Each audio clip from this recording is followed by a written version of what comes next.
The security officer looked across his desk at one of the most powerful intelligence officials in America and said the words that would haunt Admiral Thomas Wilson for years. "You do not have a need to know." Wilson was the director of the Defense Intelligence Agency. He had access to the nation's deepest secrets, but not this one.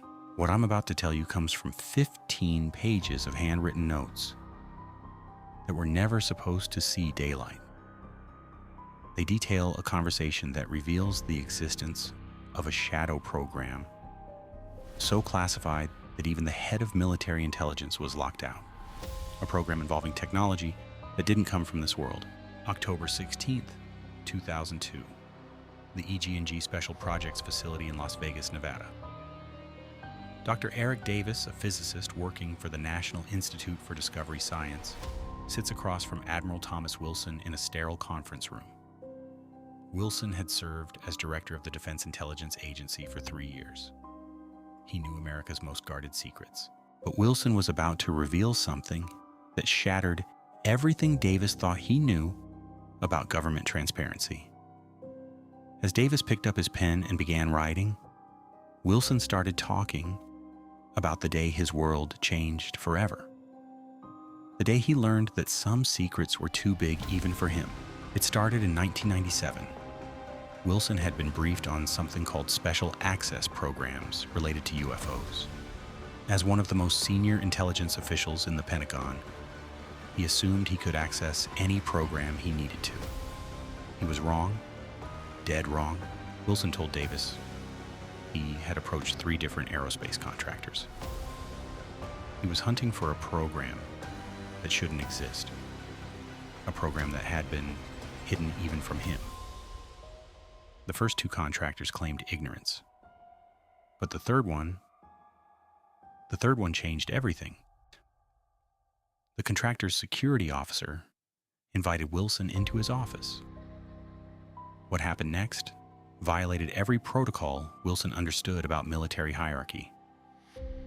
The man looked at the director of Defense Intelligence and told him he was not authorized to know what his own government was doing. Wilson pressed harder. He explained his clearance level, his position, his authority. The security officer listened patiently. Then he dropped the bombshell. The program involved reverse engineering, not of foreign aircraft, not of enemy technology, of something non-terrestrial. Wilson's blood ran cold. Non-terrestrial.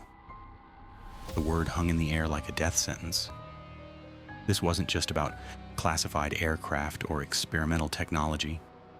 This was about craft that came from somewhere else, somewhere not of this earth.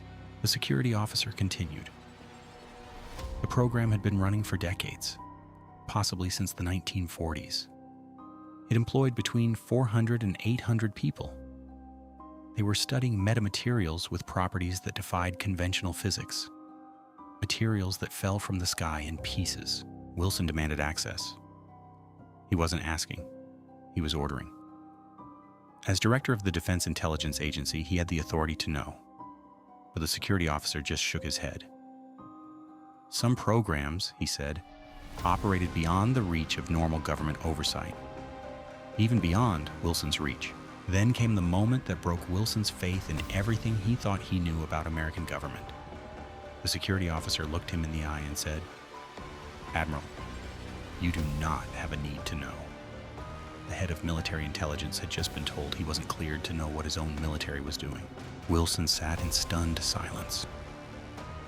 In that moment, he understood that there was a shadow government operating within the government, a parallel structure with its own rules, its own authority, its own secrets.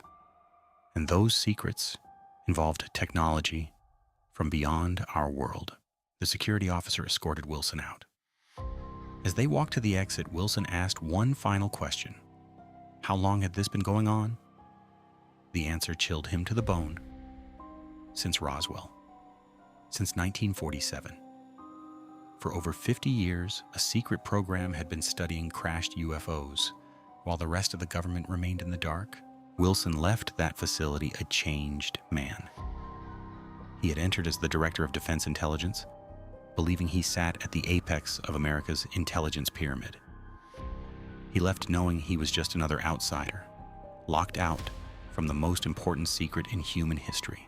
5 years later, Wilson shared this story with Dr. Eric Davis in that Las Vegas conference room.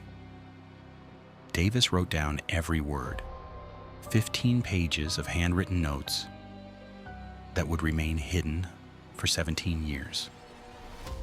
Wilson made Davis promise never to reveal the conversation while Wilson was alive, but in 2019 those notes leaked. 15 pages of cramped handwriting that revealed the existence of a reverse engineering program studying non-human technology. A program so secret that even the head of military intelligence couldn't access it.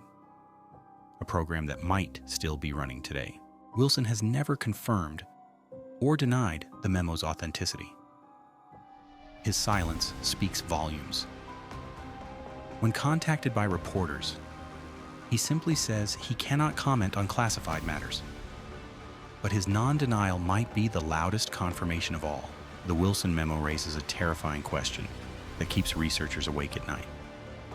If our most senior intelligence officials don't know what their own government is hiding, who does?